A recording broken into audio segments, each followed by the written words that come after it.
एक और बड़ी खबर भोपाल से आपको बता रहे हैं, जहां गेहूं बेचने के लिए किसानों की दिलचस्पी बढ़ गई है। सरकार को गेहूं बेचने के लिए किसानों की दिलचस्पी बढ़ी है। एमपी सरकार ने गेहूं खरीदी की तारीख बढ़ा दी है। समर्थन मूल्य पर गेहूं खरीदी की तारीख बढ़ा दी गई है। 30 अप्रैल तक स्लॉट बुक करवा सकते हैं सभी किसान। ऑनलाइन भी किसान स्लॉट बुक करवा सकते हैं। बड़ी और अहम जानकारी आपको भोपाल से बता रहे हैं।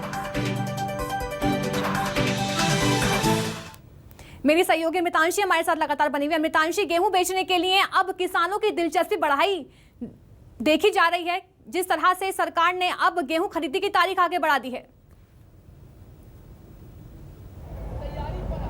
जी बिल्कुल, मैं आपको बता दूं कि मध्य प्रदेश का गेहूं, जैसा कि आप सब जानते हैं कि मध्य प्रदेश का जो गेहूं है वो देश ही नहीं विदेशों में भी उसकी काफ़ी डिमांड है और सरकार इसी को लेकर किसानों से समर्थन मूल्य पर खरीदी करती है।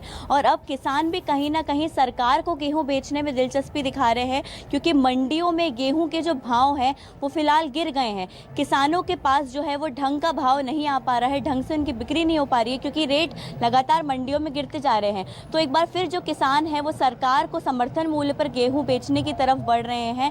जैसे कि जब शुरुआत हुई थी गेहूं खरीदी की, लगभग जो इसमें 20 दिन हो चुके हैं, गेहूं खरीदी की शुरुआत के दौरान काफ़ी भीड़ देखी जा रही थी। जो वितरण केंद्र है वहाँ पर, जो खरीदी केंद्र है माफ़ कीजिएगा वहाँ पर, और लगातार वहाँ पर किसानों की भीड़ थी। लेकिन बीच का कुछ समय था जहाँ पर किसान दिलचस्पी नहीं दिखा रहे थे और सिर्फ 3 से 4 स्लॉट बुक किए जा रहे थे और किसान नहीं आ रहे थे। लेकिन मंडी में रेट गिरने के बाद और इसके बाद किसानों को जो सरकार अच्छा रेट दे रही है, किसान एक बार फिर सरकार को बेचने के लिए गेहूं पहुंच रहे हैं और लगातार दोबारा से भीड़ बढ़ गई है। सरकार की तरफ से गेहूं खरीदी का टारगेट रखा गया है, किसी तरह का लक्ष्य जो है वो निर्धारित किया गया है?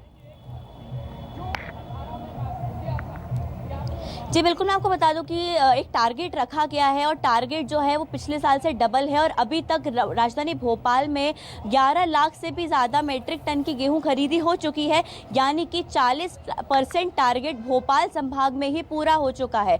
जो मैं आपको बता दूं कि बहुत बड़ी जो टारगेट है वो रखा गया है और इसी को लेकर 40% टारगेट भोपाल की खरीदी में ही पूरा हो चुका है। तो सरकार लगातार प्रयास कर रही है कि किसानों को अच्छे से अच्छा रेट दिया जाए, अच्छे से अच्छे रेट पर वो अपनी गेहूँ की बिक्री कर सकें, क्योंकि सरकार ने जो टारगेट रखा है वो उनको गेहूं बाहर निर्यात करना होता है, कई विदेशों में भी निर्यात करना होता है, देश में भी कई जगह ये गेहूं के निर्यात होते हैं। तो इसलिए सरकार ने डेट बढ़ाकर 30 खरीदी की तारीख जो है वो बढ़ा दी है। बहुत बहुत शुक्रिया अमृतांशी तमाम जानकारी देने के लिए।